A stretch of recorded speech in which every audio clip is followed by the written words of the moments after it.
मैना की कहानी। बच्चों, सांवली सी मैना रानी को तुमने देखा ही होगा। वह आठों पहर हमारे घर के चारों ओर झाड़ियों में और पेड़ों पर फुदकती रहती है, इसलिए सब लोग उसे जानते हैं। मैना आज हमें सांवली सी दिखाई देती है, लेकिन पहले वह सांवली नहीं थी। पुराने ज़माने में वह देखने में बड़ी सुंदर थी।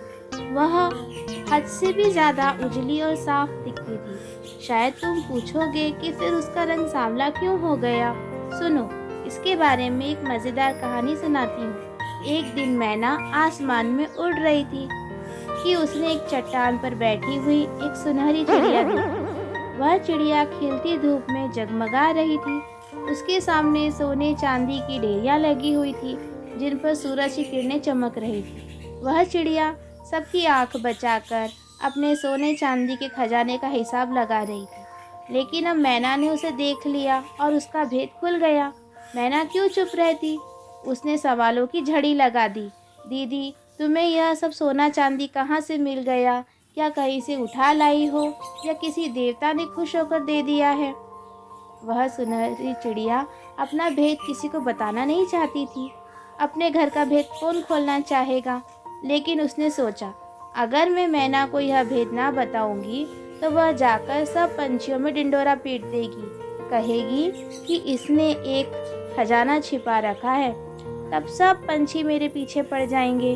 इससे तो अच्छा है कि मैं इसी से यह भेद बता दूं। बहुत होगा तो यह भी एक खजाना पा जाएगी। यह सोचकर उसने मैना से सैकड़ों कस्में खिलवाई कि यह भेद वह किसी से नहीं कहेगी। इसके बाद उसने बताया, देखो बहन, उधर दूर पर एक पहाड़ की चोटी दिखाई देती है ना, उसी के दक्षिण में एक खो है। तुम बेधड़क उस खो में घुस जाओ। अंदर जाते ही तुम्हें एक कमरा मिलेगा जिसमें चांदी के ढेर लगे होंगे, लेकिन तुम उधर आंख उठाकर भी ना देखना। थोड़ा और आगे जाने पर दूसरा कमरा मिलेगा, इसमें सोने के ढेर लगे होंगे, तुम उनमें भी हाथ ना लगाना। तीसरे कमरे में तुम्हें हीरे जड़े हुए सोने के सिंहासन पर बैठा उस खो का राजा मिलेगा। तुम उसके सामने घुटने टेक कर जो कुछ भी मांगोगी मिल जाएगा।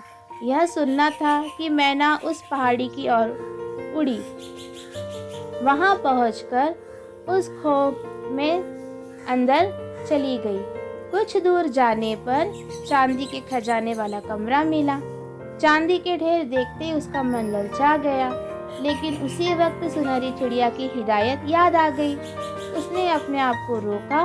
कुछ और आगे जाने पर उस सोने का खजाना दिखाई पड़ा। उस पर नजर पड़ते ही मैना सारी सुध-बुध भूल गई।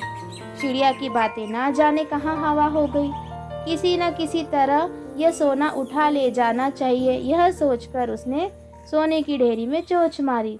सोने की ढेरी में मैना की चोंच लगते ही उसमें से एक भयंकर भूत खड़ा हुआ। उस भूत के नाक से धू धू करती हुई आग की लपटें निकल रही थी। थोड़ी देर में सारे कमरे में धुआं भर गया और मैना का दम घुटने लगा। भूत ने कहा, तुम कौन हो? इस कमरे में क्यों घुस आई हो? क्या तुमको मालूम है कि यह सोने का खजाना किसका है? अगर मालूम है तो फिर इस पर चोंच क्यों चलाई? बोलो, जल्दी जवाब दो, वरना देखोगी कि अभी तुम्हारा क्या हाल होता है। भूत ने डपट कर पूछा। थर-थर कांपती हुई मैना ने सारा हाल सच सच कह सुनाया। कैसे सुनहरी चिड़िया से उसकी भेंट हुई थी, कैसे उसको यह भेद मालूम हुआ और कैसे इस कमरे में आने पर उसके मन में लालच पैदा हुआ।